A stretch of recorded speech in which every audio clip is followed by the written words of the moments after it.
GTL,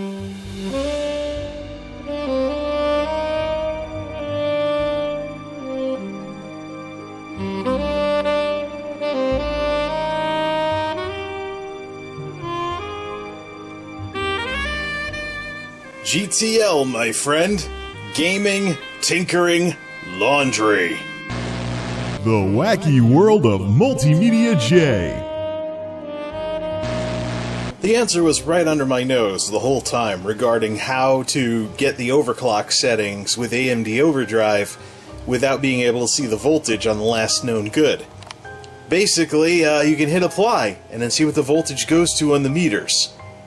Man, this heat has been getting to me. Autoclock, all cores, with voltage boost, and see where it crashes. The heck? What did I do to my ceiling? Oh, sunlight. Yeah, forgot about that. Epic fail. Crash! Epic fail. 4.3 gigahertz. I thought it had finished, but it was about to finish instead. Maybe I should run the test again to see if it goes any higher. This is what it got last time, 4.2 gigahertz standard speed. Let's hit that apply button and see if we can get the voltage before it crashes, if it crashes. Yeah, thought so. Lost it. This is what happened the last time I tried overclocking through that thing. Yeah, oops. So I tried it again with voltage boost and things got worse. Into the BIOS we go. We're in with a maximum speed now of 4.4 gigahertz on all cores, but the minimum wattage is going up. I don't see any 70s anymore. It's always 80s minimum. So we're kind of sort of defeating the purpose of getting the hippie chip at this point. Let's see what Nova Bench does.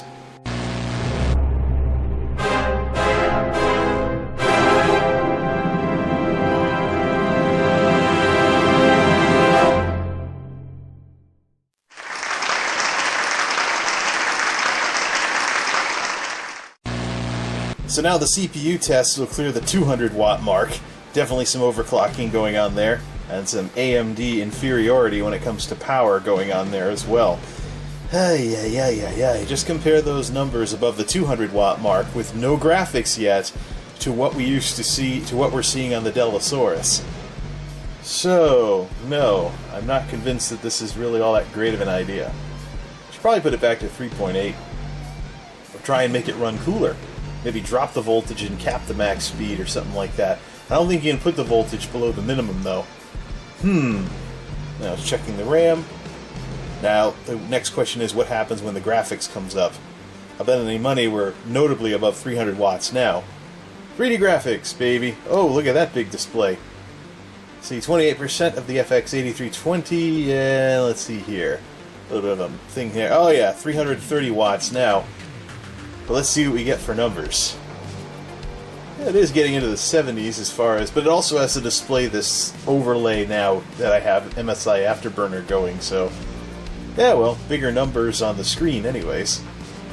So, after all of this, gunning it, we are at 651. Not much of a significant improvement considering versus what we had without trying to raise the voltage. Back to the BIOS. That's better. I see 70s again. They'd be 60s if we had a more power-efficient video card, but what are you gonna do but that old Kepler? Okay, that's enough wacko overclocking with the voltages. 1546, I dialed in a 4.5 gigahertz overclock with 1.475 volts and got the CPU score up to 693. So I'm definitely hitting some diminishing returns with these higher voltages. In the meantime, mid-80s to low 80s minimum watts, kind of defeating the purpose of buying the hippie chip at the rate that I'm going. So yeah, I think given the diminishing returns of what I've seen in my Nova Bench scores, I'm going to dial back everything to the voltages being able to run on auto and then just max the speeds without losing the stability with the voltages all on auto. Alright, so with the diminishing returns being identified for manually overclocking this thing, I put everything back on automatic with the voltage regulator on the motherboard doing all the figuring out what goes to where and when. Actually, the motherboard's voltage regulator is pretty robust to be able to go from 3.2 up to almost 4 with the voltages still on auto. Can't go to 4 on the nose, then everything doesn't boot. We'll try 3.9. Next question, how high can the turbo frequency go? It's currently at 4.4. Turbo ratio 23 gets us in for a turbo frequency of 4.6 GHz. Is it stable though? Made it through Nova Bench with a 686. Let's try bumping it up another half point. We now have a turbo of 4.7 on this chip. See what we get for Nova Bench scores now, and there's one more avenue that I have not looked at yet that might work because this FX chip is a descendant of the Thuban, aka the 1090T. We haven't even touched the Northbridge frequency yet. We'll check that out afterwards. That's supposed to add a decent chunk of performance at the expense of heat, which we do need to still watch. Although we're doing pretty well with this Hyper 212 Evo here. So, as soon as this thing finishes loading, we have a 4.7 turbo and a 3.9 base speed.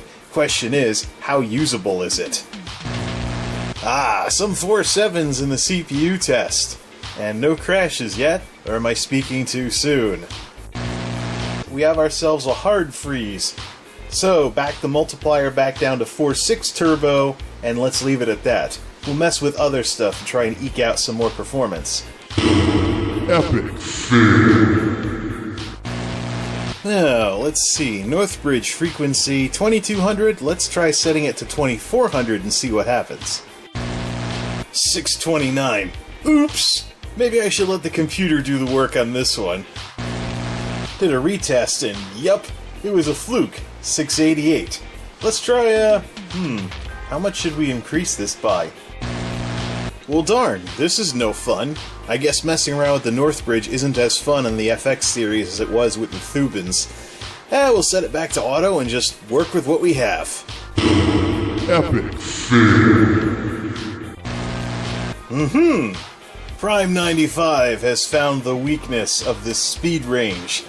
Let's go back and back things off a notch. Epic. Okay, back to Prime 95 at a max speed of 3.8, you know, like the program told me to. I just had to take things that extra notch forward, so to speak. Boo-hoo-hoo, 3.8 GHz instead of 3.9 when all the cores are slammed. Whatever. Alright, 3.8 is doable in Prime 95 with everything slammed to heck. Now let's do a quad-core test to force a turbo situation to see if the turbo is stable. Nope, the processor is distributing the workload across all of its available cores and basically laughing at my attempts to crash the turbo. Does this give us some more headroom with how high the turbo frequency can go, though, if the standard frequency has been bumped back? Nope, another hard lock. Dial it back a half a point, and what we have is what we have. Epic. Another reason why synthetic stuff should not determine your course of action. I just hard-locked everything with Unigine Valley. Let's roll things back a little further. Epic. Well, it looks like we're running stable again, so it is what it is, basically, in terms of what's dialed into this machine. Now, let's see if we can do anything to the graphics card, because with the power displayed and not just the speed, it looks like there's a little bit of headroom left over to where we could jump up the core speed by 100 megahertz or so, and, well, let's see what happens. Like I said earlier, that's one of the benefits of this system being expendable. This is where we can do all the experimenting, learn it, and then go to the more important systems and apply things in a more careful fashion.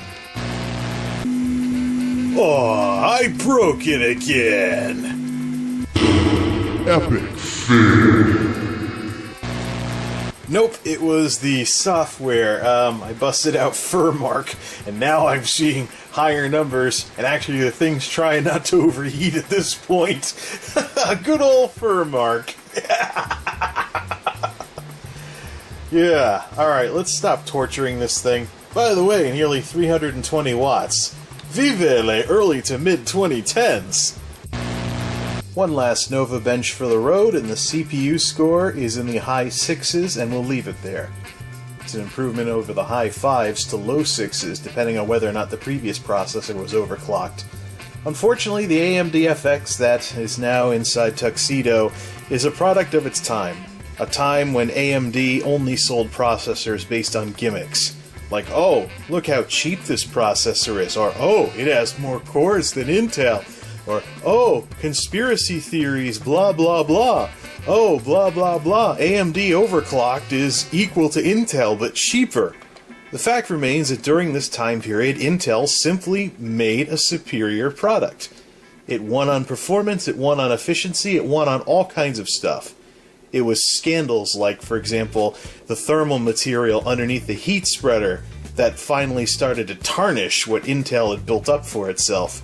And now, of course, we have the Ryzen really making waves. Maybe someday we'll see some better competition between these two companies. Until then, systems like Tuxedo with its FX chip to replace the old Phenom 2 are products of their time, and they're going to reflect the weaknesses of that dark time in AMD's history. Enough of this nonsense, and enough of tinkering with this computer. There's plenty of other things that I could be doing. Till next time, this is MultimediaJay, signing off. Thanks for stopping by.